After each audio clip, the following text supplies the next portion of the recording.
Be ready. 3 seconds. Start.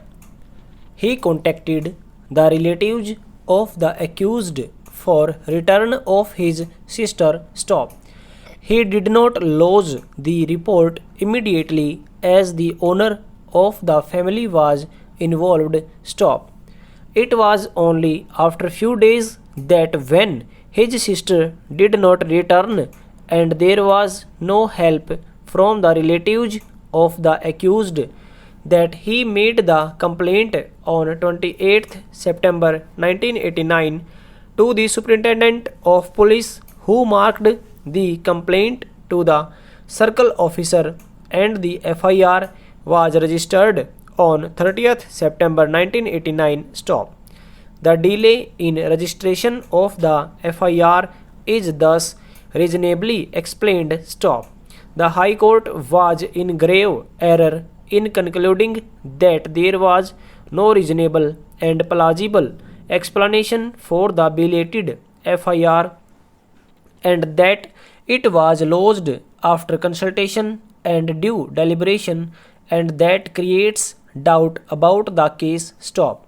The High Court was not at all justified in taking a different view or conclusion from the trial court. Stop.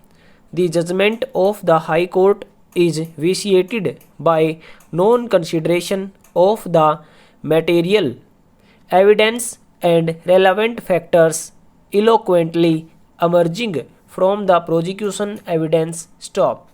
The High Court in a sketchy manner reversed the judgment of the trial court without discussing the deposition of the witnesses as well as all relevant points which were considered and touched upon by the trial court. Stop. The High Court has dealt with the matter with casual approach. Stop. The judgment of the High Court is not only cryptic and perfunctory, but it has also not taken into consideration the crucial evidence on record. Stop. On flimsy ground, the accused convicted of a serious crime of kidnapping and rape has been acquitted. Stop. There is no application of mind to the evidence of the prosecutrix at all. Stop. There is no proper consideration of the evidence by the High Court. Stop. Passage. The prosecution case in brief is this. On September 19, 1989, the prosecutrix, name withheld, had gone to relieve herself in the evening. Stop. Ramkali followed her on the way. Stop. While she was returning and reached near the plot of one Vijay Bahadur, Chote Lal bracket A1 and Ramdas bracket A2 came from behind.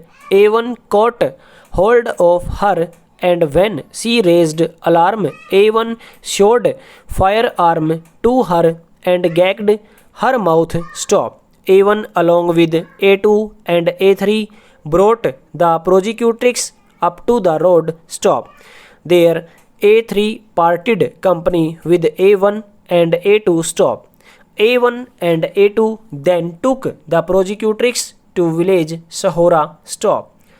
On the night of September 19, 1989, the prosecutrix was kept in the house of Girish and Saroj Pandit in village Saroha. Stop.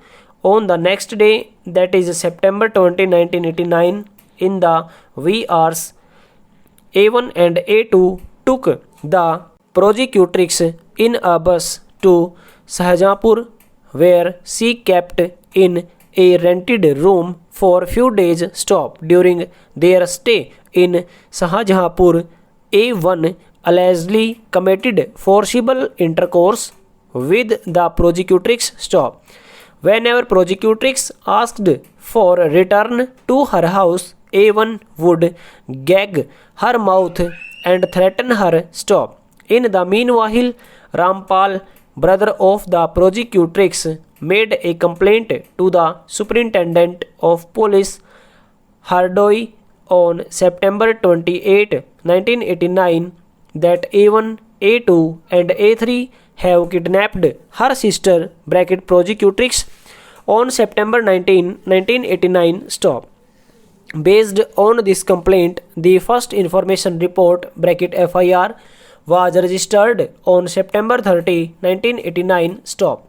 The prosecutrix was recovered by the police on October 13, 1989 from Shahabad Pihani Road near Jalalpur Culvert. Stop.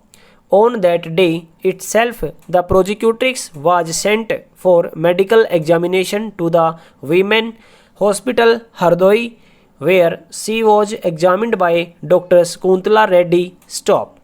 Ram Manohar Mishra, to whom the investigation of the case was entrusted, then took steps for determination of the age of the prosecutrix as advised by the doctor and sent her for X-ray examination. Stop.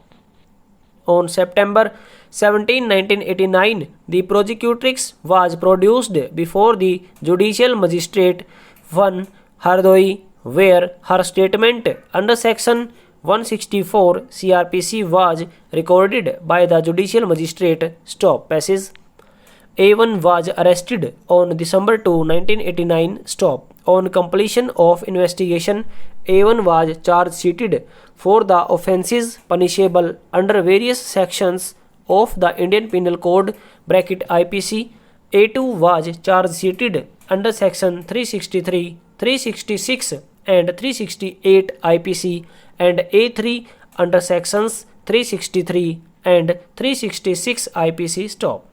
The prosecution, in support of its case, examined 5 witnesses, namely complainant Rampal (PW1), prosecutrix (PW2), investigating officer Ram Manohar Mishra (PW3), Subhash Chandra Mishra, head constable (PW4), and Dr. Shakuntala Reddy. Stop.